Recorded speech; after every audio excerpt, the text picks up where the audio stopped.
നമസ്കാരം.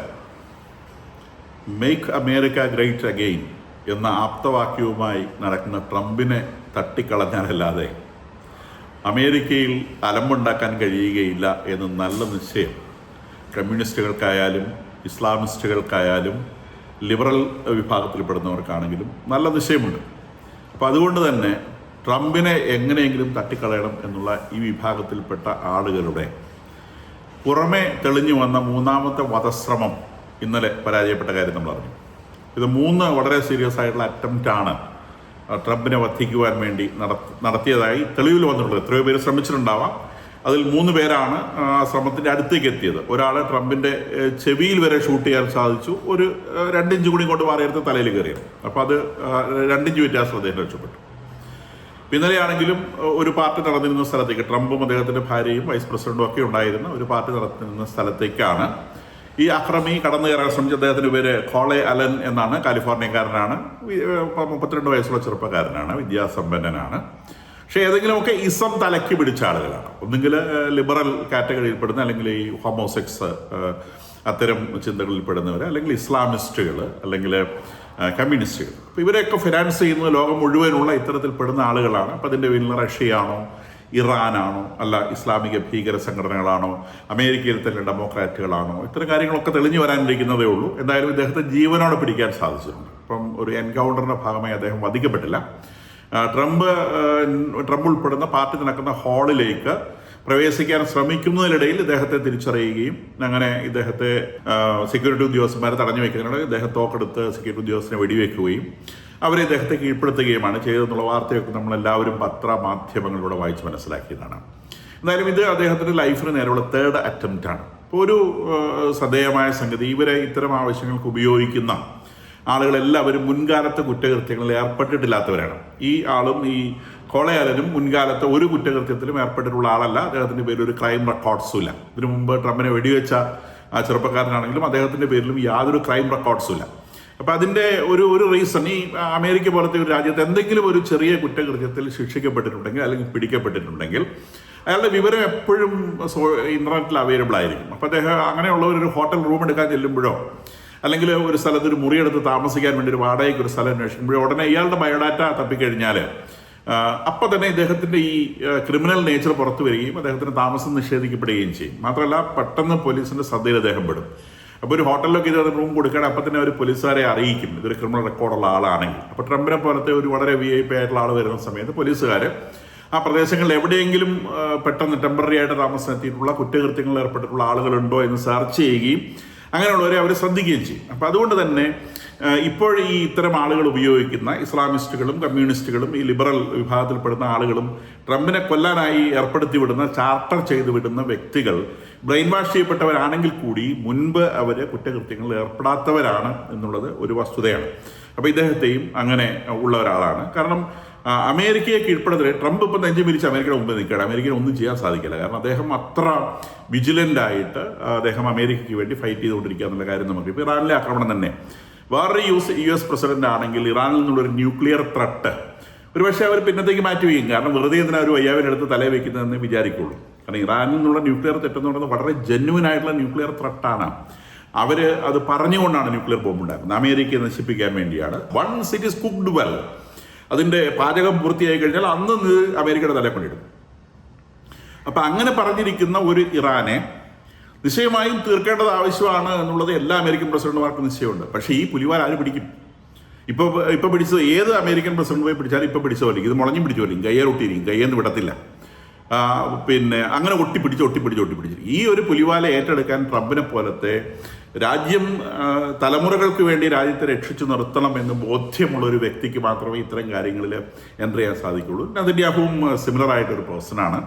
അദ്ദേഹത്തിൻ്റെ രാജ്യത്തിന് നേരെ വരുന്ന ഏത് ഒരു അപകടത്തെയും മുൻകൂട്ടി കണ്ട് അതിൻ്റെ മുൻപിൽ നോക്കാതെ അതിനെ ചെറുക്കുക എന്നുള്ളത് അദ്ദേഹത്തിൻ്റെ രീതിയാണ്. അപ്പം അങ്ങനെയുള്ള ആളുകളെ എങ്ങനെയെങ്കിലും ഈ ഭൂമുഖത്ത് നിന്ന് കൊന്നു നീക്കുക എന്നുള്ളത് അദ്ദേഹത്തിൻ്റെ ശത്രുക്കളുടെ, അവരുടെ രാജ്യത്തിൻ്റെ ശത്രുക്കളുടെ പ്രധാനപ്പെട്ട ലക്ഷ്യമാണ്. അതുകൊണ്ടാണ് നെതന്യാഹു മരിച്ചുപോയി എന്നൊക്കെ പറഞ്ഞ് AI വീഡിയോ ഒക്കെ ഉണ്ടാക്കി ആഘോഷിക്കുന്ന ആളുകളെ നമ്മുടെ നാട്ടിൽ പോലും കാണാം. കാരണം അദ്ദേഹം ഒന്ന് മരിച്ചു കിട്ടിയാലേ ഇസ്രായേലിനെ തീർക്കാനാവുകയുള്ളൂ എന്ന് ആ കൂട്ടർക്ക് നല്ല നിശ്ചയമുണ്ട് എന്നുള്ളത് വസ്തുതയാണ്. അപ്പം അതിനിടയിലൂടെ ഒരു ഡിപ്ലോമാറ്റിക് ശ്രമം അമേരിക്ക ഇറാൻ വാർ തീർക്കാൻ വേണ്ടി നടന്നതായിട്ട് നമുക്കറിയാം. അരാക്ചി കുറേ കടലാസുകളൊക്കെ ആയിട്ട് പാകിസ്ഥാനിൽ വന്നതും പിന്നെ അദ്ദേഹം ഒമാനിൽ പോയതും ഇപ്പോൾ ഇന്ന് രാവിലെ അദ്ദേഹം റഷ്യയിലെത്തിയതുമായ കഥകളൊക്കെ നമുക്കറിയാം. അപ്പോൾ ആ കഥകളുടെ ഡീറ്റെയിൽസ് ഒക്കെ പത്രങ്ങളിൽ വായിച്ചിട്ടുണ്ടാവും ഞാൻ വിചാരിക്കുന്നു. ഇപ്പോൾ ഒരു സമാധാന ശ്രമവുമായി അരാക്ചി വരുന്നു എന്ന് പാകിസ്ഥാൻ വിളിച്ചോതുന്നു. അങ്ങനെ അരാക്ചി ഒരു സമാധാന ശ്രമവുമായി വരുന്നു. അപ്പോൾ അതിൻ്റെ ഭാഗമായിട്ട് അമേരിക്കയിൽ നിന്ന് ട്രംപ് അദ്ദേഹത്തിന് എമിസറീസിനെ വിറ്റ്കോഫിനെയും ജാരഡ് കുഷ്ണറിനെയും വിടാം എന്ന് പറയുന്നു. അങ്ങനെ ഒരു വിട്ടു എന്ന് അദ്ദേഹം പിന്നെ പത്രക്കാരോട് പറയുന്നു. ഈ അരാക്ചി പാകിസ്ഥാനിലെത്തുന്നു. അദ്ദേഹം കാണുന്നത് അവിടുത്തെ സൈനിക മേധാവിയായിട്ടുള്ള അസിം മുനീറിനെയാണ്, അല്ലാതെ പ്രധാനമന്ത്രിയായിട്ടുള്ള ഷഹബാസ് ഷെറീഫിനെ അല്ല. അത് പാകിസ്ഥാനിൻ്റെ ഒരു പതിത്വം കാണിക്കുകയാണ്. ഇപ്പം നമ്മുടെ നാട്ടിൽ ഒരു വിദേശകാര്യമന്ത്രി വന്നിട്ട് നമ്മുടെ സർവ്വസൈന്യാധിപനെയാണ് നേരിട്ട് കാണുന്നതെങ്കിൽ അതെന്താണ് വിളിച്ചോതുന്നത്?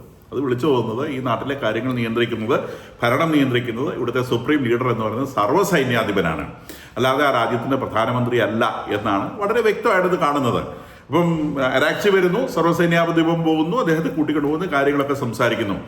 എല്ലാം കഴിഞ്ഞപ്പം ഈ ഇറച്ചിക്കട നോക്കിയിരിക്കുന്ന പൂച്ച പോലെ നമ്മുടെ ഷഹബാസ് ഷെരീഫ് ആ പ്രദേശത്തൊക്കെ ഉണ്ട്. അപ്പോൾ പോകുന്ന വഴിക്ക് ഈ അരാക്ചി ഷഹബാസ് ഷെരീഫിനെ ഒന്ന് കണ്ട് ഷെയ്ഖാനെ കൊടുത്ത് ആ ചേട്ടാ അവിടെ ഇരുന്നു, ഞങ്ങൾ കാര്യങ്ങളൊക്കെ സംസാരിച്ചിട്ടുണ്ട്. ഉണ്ടോ, ഉത്തരവ് അത് അദ്ദേഹം തീരുമാനിച്ചോളും, ഞാനിവിടെ ഇങ്ങനെ ഈ ഇറച്ചിക്കടയിലെ പൂച്ചേനെ പോലെ ഇതിന് ചുറ്റുവട്ടം നടക്കുന്ന ഒരാളാണ് എന്ന് ഷഹബാസ് ഷെരീഫ് പറയുന്ന കഥകളൊക്കെ നമ്മൾ കണ്ടതാണ്. എന്തായാലും അസിം മുനീറിന് മുമ്പ് ഇദ്ദേഹം വെച്ച പ്രപ്പോസൽ അമേരിക്കയ്ക്ക് സ്വീകാര്യമല്ല എന്ന് തോന്നിയത് കൊണ്ട് അമേരിക്ക ട്രംപ് പറഞ്ഞു, നിങ്ങൾ പോണ്ട, വിക്കോഫും ജാരഡ് കുഷ്ണറും പോകണ്ട, നിങ്ങളങ്ങ് പോയിട്ട് കാര്യമില്ല. 17 മണിക്കൂർ യാത്രയും നടത്തി അവിടെ പോയിട്ട് ഇവരുടെ വേഷം കെട്ട് കാണാൻ നിങ്ങൾ നിൽക്കേണ്ടതില്ല, അപ്പോൾ നിങ്ങൾ അങ്ങോട്ട് പോവേണ്ടെന്ന് പറഞ്ഞു. അപ്പോൾ ഇദ്ദേഹം അരാക്ചി പറഞ്ഞു, ഞങ്ങൾ അമേരിക്കക്കാരെ നേരിട്ട് കാണില്ല, കാരണം നമുക്ക് അയിത്തമാണ്, അവരോട് നേരിട്ട് സംസാരിക്കാനൊന്നും പറ്റില്ല, നമ്മൾ വലിയ പുള്ളികളാണ് എന്നൊക്കെ പറഞ്ഞ് ഇദ്ദേഹം ഈ അസിം മുനീറിനോട് സംസാരിച്ചിട്ട് നേരെ ഒമാനിലേക്ക് വിട്ടു. ഒമാനിലേക്ക് വിടുന്ന സമയത്താണ് ട്രംപ് ഇവിടുന്ന് ആരും അങ്ങോട്ട് വരുന്നില്ല എന്ന് പറയുന്നത്. ഇദ്ദേഹം ഒമാനിൽ പോയി ഇറങ്ങി അതുപോലെ തന്നെ തിരിച്ച് പാകിസ്ഥാനിൽ വന്നിട്ട് ആദ്യം കൊടുത്ത പ്രപ്പോസൽ കുറച്ചും കൂടെ തിരുത്തി വേറെന്തോ മാറ്റങ്ങൾ വരുത്തി രണ്ടാമത് പ്രപ്പോസൽ കൊടുത്തു. അപ്പോൾ ട്രംപ് ആദ്യത്തെ പ്രപ്പോസൽ അദ്ദേഹം റിജക്ട് ചെയ്തുകൊണ്ടാണല്ലോ അദ്ദേഹം ആളുകളെ വിടാതിരുന്നത്. രണ്ടാമത്തെ പ്രപ്പോസൽ കണ്ടപ്പോൾ ട്രംപ് പറഞ്ഞു കുറച്ചുകൂടെ മെച്ചമുണ്ട്, പക്ഷെ നമ്മൾ വിചാരിക്കുന്ന ലെവലിലേക്കൊന്നും ആയിട്ടില്ല, അതുകൊണ്ട് ഇവിടുന്ന് ആരും അങ്ങോട്ട് പോകാൻ ഉദ്ദേശിക്കുന്നില്ല. ഇറാൻ എപ്പോൾ വേണമെങ്കിലും ഞങ്ങളെ വിളിക്കാം, ഞങ്ങൾ വരാൻ തയ്യാറാണ്, ബട്ട് ഇനി കാര്യങ്ങൾ ടെലിഫോണിലൊക്കെ സംസാരിച്ച് ഏകദേശം കൊള്ളാവുന്നുണ്ടെങ്കിൽ മാത്രമേ ഞങ്ങൾ ആ വഴിക്ക് വരുന്നുള്ളൂ, ഇല്ലെങ്കിൽ ഞങ്ങൾ ആ വഴിക്ക് വരുന്നില്ല, നിങ്ങൾ പാകിസ്ഥാനിൽ പോയിട്ടോ ഒമാനിൽ പോയിട്ടോ എവിടെയെങ്കിലും പോയിട്ട് ഒക്കെ ചർച്ച നടത്തിക്കോളൂ എന്നുള്ളൊരു റെസ്പോൺസാണ് ട്രംപിൻ്റെ ഭാഗത്തുണ്ടായിട്ടുള്ളത്. എന്തായാലും അരാക്ചി ഇന്ന് റഷ്യയിലെത്തിയിട്ടുണ്ട്. നമുക്കറിയാവുന്നതുപോലെ റഷ്യയും ഇറാനും തമ്മിൽ നല്ല ടേംസിലാണ്. ഇറാനിലെ ന്യൂക്ലിയർ മെറ്റീരിയൽസ് റഷ്യയിലേക്ക് മാറ്റുന്നതിനെ സംബന്ധിച്ച് പലതവണ ആലോചനകൾ വന്നിട്ടുണ്ട്.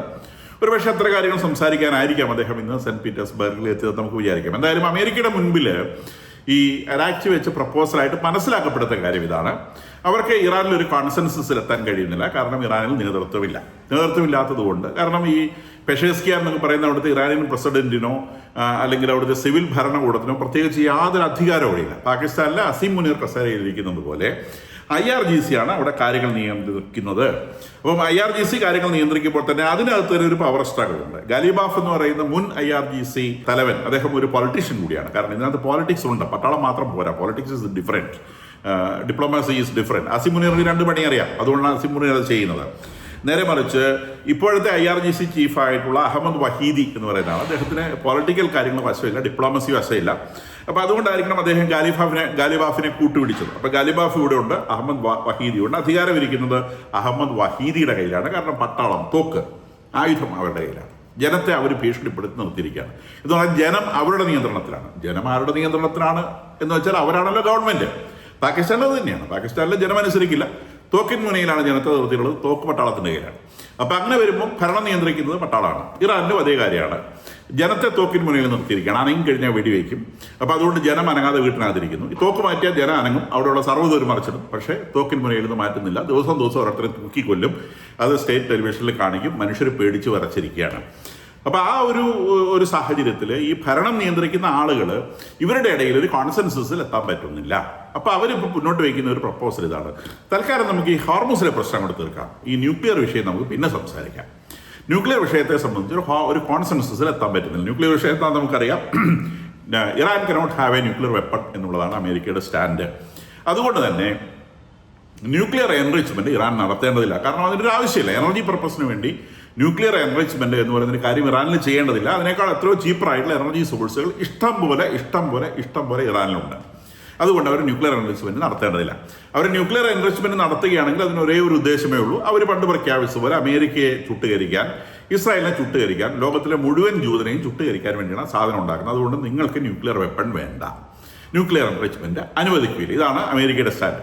അപ്പോൾ ഇതിനെ സംബന്ധിച്ച് ഇറാനിലുള്ള പ്രപ്പോസലുകൾ തൽക്കാലത്തേക്ക് നമുക്ക് എൻറിച്ച്മെന്റ്, ഒരു കൂട്ടർ പറയുന്നു അങ്ങനത്തെ ഒരു കാര്യം സ്വീകാര്യമേ അല്ല, വേറൊരു കൂട്ടർ പറയുന്നു നമുക്ക് എൻറിച്ച്മെന്റ് എന്നുള്ളത് തൽക്കാലത്തേക്ക് നിർത്തിവെക്കാം, ഒരു കുറച്ച് കാലത്തേക്ക്, ഒരു time frame, four 5 years, 10 years, 15 years, അതിനുശേഷം ഞങ്ങൾ ചെയ്യും, അത്തരത്തിലൊരു കാര്യത്തിലേക്ക് എത്താം. ഈ രണ്ട് തരത്തിലുള്ള നിലപാടാണ് ഇറാന്റെ ഭാഗത്ത് വന്നിട്ടുള്ളത്. തൽക്കാലത്തേക്ക് എൻറിച്ച്മെന്റ് വേണ്ടെന്ന് വയ്ക്കാം, അല്ലെങ്കിൽ പിന്നെ എൻറിച്ച്മെന്റ് അങ്ങനത്തെ ഒരു കാര്യത്തിൽ സംസാരിക്കേണ്ടത്. ഈ രണ്ട് ഭാഗമാണ്. അല്ലാണ്ട് എൻറിച്ച്മെന്റ് പെർമനന്റ് ആയിട്ട് നിർത്തിവെക്കുന്നു എന്ന് സംസാരിക്കുന്ന ഒരു ടേം ഇതുവരെ ഇറാനിൽ നിന്ന് പുറത്തേക്ക് വന്നിട്ടില്ല. അപ്പൊ അതുകൊണ്ട് തന്നെ ഇതിലൊരു കോൺസെൻസസ് എത്താൻ കഴിയാത്തത് കൊണ്ട് ആ വിഷയം നമുക്ക് പിന്നെ സംസാരിക്കാം. ഇപ്പൊ എല്ലാവരെയും ബുദ്ധിമുട്ടിക്കുന്ന ഒരു വിഷയം ഉണ്ടല്ലോ, അത് നമ്മളുടെ ഈ ഹോർമുസിന്റെ വിഷയമാണ്. ആ ഹോർമുസിന്റെ വിഷയം നമുക്ക് കൊണ്ട് അവസാനിപ്പിച്ചിട്ട് നമ്മൾ തമ്മിൽ യുദ്ധം ചെയ്യുകയില്ല എന്നൊരു തീരുമാനത്തേക്ക്, പെർമനന്റ് സീസ് ഫയർ, നമ്മൾ തമ്മിൽ യുദ്ധം ചെയ്യില്ല, അമേരിക്കയും ഇറാനും തമ്മിൽ യുദ്ധം ചെയ്യില്ല, പകരമായിട്ട് ഹോർമുസ് പൂർണ്ണമായും തുറക്കുന്നു, ഇറാന്റെ നേരെയുള്ള നേവൽ ബ്ലോക്കേഡ് അമേരിക്ക നീക്കുന്നു, ഹോർമുസിലുള്ള സർവ്വ നിയന്ത്രണങ്ങളും ഇറാനും ഒഴിവാക്കുന്നു. അങ്ങനെ ഹോർമുസ് ഫ്രീ ആവുന്നു. ഇന്റർനാഷണൽ ലോകത്തിലുള്ള എല്ലാ രാജ്യങ്ങളെ സംബന്ധിച്ച് സമാധാനമായി, അവരുടെ എല്ലാ കാര്യങ്ങളും നടക്കുന്നു, യുദ്ധമില്ല. ഇനിയിപ്പം നിങ്ങൾ ജയിച്ചോ ഇല്ല എന്നുള്ള ചോദ്യം നിങ്ങൾ കണ്ടമാനം തല്ലിയിട്ടുണ്ട്, ഞങ്ങൾ ഒരുപാട് കാര്യങ്ങൾ നശിപ്പിച്ചിട്ടുണ്ട്. തൽക്കാലത്തേക്ക് അതിൽ നിങ്ങൾ സമാധാനപ്പെടുക. ഈ ന്യൂക്ലിയർ വിഷയം നമുക്ക് പിന്നീട് സംസാരിക്കാം. ഇതാണ് അമേരിക്കയുടെ മുമ്പിൽ ഇപ്പോഴവർ വെച്ചുള്ള പ്രപ്പോസൽ. അതിനെ സംബന്ധിച്ച് കോൺക്രീറ്റ് ആയിട്ട് അമേരിക്ക ഒരു മറുപടി പറഞ്ഞിട്ടില്ല. പക്ഷേ അമേരിക്കൻ പ്രസിഡന്റ് ഡൊണാൾഡ് ട്രംപിന്റെ മുൻപിൽ അദ്ദേഹത്തിൻ്റെതായിട്ട് ഏറ്റവും ലേറ്റസ്റ്റ് ആയിട്ട് പുറത്തു വന്ന പ്രതികരണം ഇതാണ്: ഞങ്ങൾക്ക് ഒരു തിരക്കില്ല, ഇഷ്ടം പോലെ സമയമുണ്ട്, ഇത് ഇന്നോ നാളെയോ മറ്റന്നാളോ ഒന്നും നെഗോഷിയേറ്റ് ചെയ്ത് സെറ്റിൽമെന്റ് നടത്തണം എന്നുള്ള കാര്യം ഞങ്ങൾക്ക് യാതൊരു തിരക്കുമില്ല. അദ്ദേഹം പറയുന്നത് ഈ ബോംബിങ്ങിനേക്കാളൊക്കെ വളരെ ഇഫക്റ്റീവാണ് ഈ നേവൽ ബ്ലോക്കേഡ് എന്നാണ് അദ്ദേഹം പറയുന്നത്. So US President Donald Trump has said that there is no time pressure to resume negotiations with Iran, even as talks remain stalled following April 12 breakdown. അദ്ദേഹം പറയുന്നത് നമ്മളുടെ പേരെ ഒരു ടൈം പ്രഷറുള്ളൂ, ഇത് പെട്ടെന്ന് ചെയ്തു തീർക്കണമെന്ന ഒരു തിരക്കും നമ്മളുടെ പേരെ ഇല്ല. ഈ യുദ്ധം ബോംബ് കൊണ്ടിരുന്ന കഴിഞ്ഞൊക്കെ വളരെ ഇഫക്റ്റീവാണ് ഈ നേവൽ ബ്ലോക്കേഡ് എന്ന് ഞങ്ങൾക്ക് മനസ്സിലായി. നേരത്തെ ചെയ്യേണ്ടതായിരുന്നു, ഇപ്പോഴാണ് ഈ സംഗതി ഇത്രയും യൂസ്ഫുൾ ആണെന്ന് ഞങ്ങൾക്ക് മനസ്സിലായത്. അതുകൊണ്ട് നേവൽ ബ്ലോക്കേഡ് അവിടെ നിൽക്കട്ടെ, നെഗോസിയേഷൻ ഒന്നും ഞങ്ങൾക്ക് ഒരു പ്രശ്നമില്ല. അവർ നെഗോഷിയേറ്റ് ചെയ്യട്ടെ, പലവട്ടം നെഗോഷിയേറ്റ് ചെയ്യട്ടെ, പാകിസ്ഥാനായിട്ട് ചെയ്തോട്ടെ. അങ്ങനെ പാകിസ്ഥാനായിട്ട് നെഗോഷിയേറ്റ് ചെയ്ത് ഞങ്ങൾക്ക് സ്വീകാര്യമായ ഒരു ലെവലിലേക്ക് എത്തുമ്പോൾ ഞങ്ങളതിൽ ഇടപെടാം, അതുവരെ അവിടെ നിൽക്കട്ടെ എന്നാണ് ഇപ്പോൾ ലേറ്റസ്റ്റ് ആയിട്ട് ട്രംപിന്റെ ഭാഗത്തുനിന്ന് വന്നിട്ടുള്ളത്. അതായത് നേവൽ ബ്ലോക്കേഡ് 100% ഇഫക്റ്റീവായിട്ട് അവിടെ നടത്താൻ അവർക്ക് കഴിയുന്നുണ്ടെന്നും ഇറാനിലേക്കോ അല്ലെങ്കിൽ ഇറാനിൽ നിന്ന് പുറത്തേക്കോ ഒരു ഷിപ്പും പോകുന്നില്ല എന്ന് അവർക്ക് ഉറപ്പാക്കാൻ കഴിയുന്നുണ്ട് എന്നുമാണ് അദ്ദേഹം പറയുന്നത്. കൂടാതെ അവിടെ മൈൻ സ്വീപ്പിംഗ് പ്രോസസ്സിനുള്ള ശ്രമം അമേരിക്കയുടെ ഭാഗത്ത് നടക്കുന്നുണ്ട്. അമേരിക്കയെ സഹായിക്കാനായി ബ്രിട്ടൻ, ജർമ്മനി, ടർക്കി ഈ രാജ്യങ്ങളിൽ നിന്നുള്ള മൈൻ സ്വീപ്പേഴ്സ് കൂടി അവിടേക്ക് എത്തുന്നതായി പറയപ്പെടുന്നു. അപ്പോൾ ഇവിടെ 4 രാജ്യങ്ങൾ മൈൻ സ്വീപ്പിംഗ് എന്നുള്ള ഒരു പ്രോസസ്സുമായിട്ട് ഹോർമുസ് കടലിടുക്കിലുണ്ട്. അപ്പോൾ ഈ മൈൻസ് ഇറാൻ ഇട്ടോ ഇല്ലയോ എന്നുള്ള കാര്യത്തിൽ ഇപ്പോഴും ഉറപ്പില്ല. ഇറാൻ പറയുന്നത് മൈൻസ് ഇട്ടു എന്നാണ്. പക്ഷേ ഈ മൈൻ സ്വീപ്പേഴ്സ് കൊണ്ട് പോയാൽ ആർക്കെങ്കിലും ഒരു മൈനെങ്കിലും കിട്ടിയോ എന്നുള്ളൊരു വിഷയമാണ്. മൈനിങ് എന്ന് പറയുന്നത് ഒരു വലിയ ടെക്നിക്കാണ്. മൈൻ ചെയ്തിട്ടെന്ന് പറഞ്ഞാൽ ഒരു മനുഷ്യനെ വഴിക്ക് പോകത്തില്ല, അത് എല്ലാവർക്കും അറിയുന്ന കാര്യമാണ്. മൈൻ ഇട്ടിട്ടുണ്ടെന്ന് പറഞ്ഞാൽ ഒരു മനുഷ്യനെ വഴിക്ക് പോകത്തില്ല. വെറുതെ പറഞ്ഞാൽ കൂടി ഒരാളെ വഴിക്ക് പോകത്തില്ല. മൈൻ ഇട്ടോ ഇല്ലയോ എന്നുള്ളത് നോക്കി കണ്ടുപിടിക്കാനും പറ്റില്ല.